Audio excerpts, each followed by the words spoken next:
Est-ce que vous savez pourquoi les musulmans doivent se prosterner la tête contre le sol quand ils prient, en direction de la Mecque?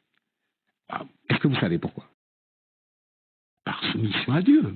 Oui, par soumission et même au-delà. C'est-à-dire qu'ils doivent effacer leur visage. Est-ce que vous savez pourquoi? Qu'ils doivent effacer leur visage. C'est-à-dire qu'ils doivent effacer leur visage, qui est la marque de l'individu. Alors que les juifs et les chrétiens prient debout. La prière des juifs, c'est la Hamida qui veut dire debout. La prière des chrétiens, ils se lèvent régulièrement. Parce que le judéo-christianisme fait émerger l'individu. L'islam le nie.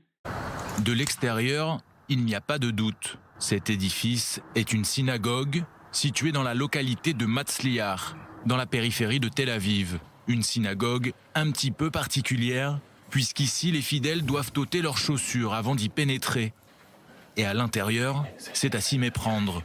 Des tapis ont remplacé les sièges, car les juifs qui viennent prier ici ont pour coutume de le faire à même le sol, en s'agenouillant et en se prosternant. Vérifiez, n'inventez pas des choses.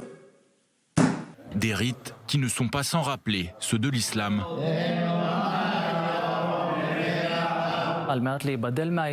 Aux alentours de 700 ans après Jésus-Christ, pour se différencier de l'islam, le judaïsme rabbinique a décidé de ne pas continuer à prier comme les musulmans et que la prière se ferait donc désormais de façon assise et plus en se prosternant. Dans toutes les religions, il n'y a pas de connaissance, croyance, il faut croire. Mais tu as des preuves que c'est vrai? Non, mais j'y crois. J'appelle ça maladie psychiatrique. Il faut vérifier, il faut aller voir, ouvrir l'armoire, voir vrai, faux. Des 10 communautés juives karaïtes que compte Israël, un courant du judaïsme reconnu par l'État qui s'oppose pourtant au courant rabbinique. Alors que ce dernier domine largement le judaïsme depuis plusieurs siècles, les juifs karaïtes auraient représenté jusqu'à 40% de la population juive mondiale jusqu'au Xe siècle de notre ère. C'est à partir de là qu'ils ont commencé à être considérés comme des hérétiques par les rabbins, qui ont cherché à les exclure de la communauté juive. Les juifs karaïtes ne représentent plus qu'aujourd'hui que quelques dizaines de milliers de fidèles, dont l'immense majorité se trouve ici, en Israël. Le consistoire nous rend la vie difficile. Les rabbins nous sont très hostiles jusqu'à aujourd'hui. Il s'agit d'une hostilité historique. Dans le judaïsme karaïte, les rabbins ne sont que des messagers qui interprètent la Torah au sens propre. Ils sont en fait les intermédiaires entre les fidèles et la Torah. Alors que dans le judaïsme rabbinique, les rabbins ont autorité d'interpréter la Torah pour faire de nouvelles lois, ce qui ne correspond pas au dogme karaïte. Vérifiez, n'inventez pas des choses. Les juifs karaïtes ne basent en effet leur foi que sur la loi écrite, telle que la Torah l'a décrit.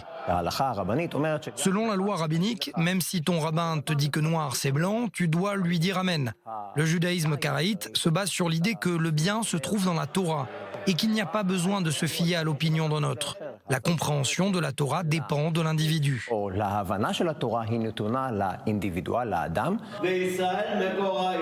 De son côté, le judaïsme rabbinique accorde davantage d'importance à la loi orale. Une loi orale interprétée par des hommes qui n'a donc rien de divin, selon le judaïsme karaïte. On peut tout à fait considérer le judaïsme karaïte comme le judaïsme originel, qui conserve les premières traditions du peuple d'Israël depuis toujours, jusqu'à aujourd'hui. Le judaïsme karaïte, c'est en fait le diamant dans la couronne. Alors que la plupart des juifs du monde entier célèbrent cette semaine Hanouka, la fête des Lumières, les juifs karaïtes n'allumeront pas de bougies cette année encore, puisque Hanouka est une fête d'institution rabbinique qui n'est mentionnée à aucun moment dans la Torah. Vérifiez, n'inventez pas des choses.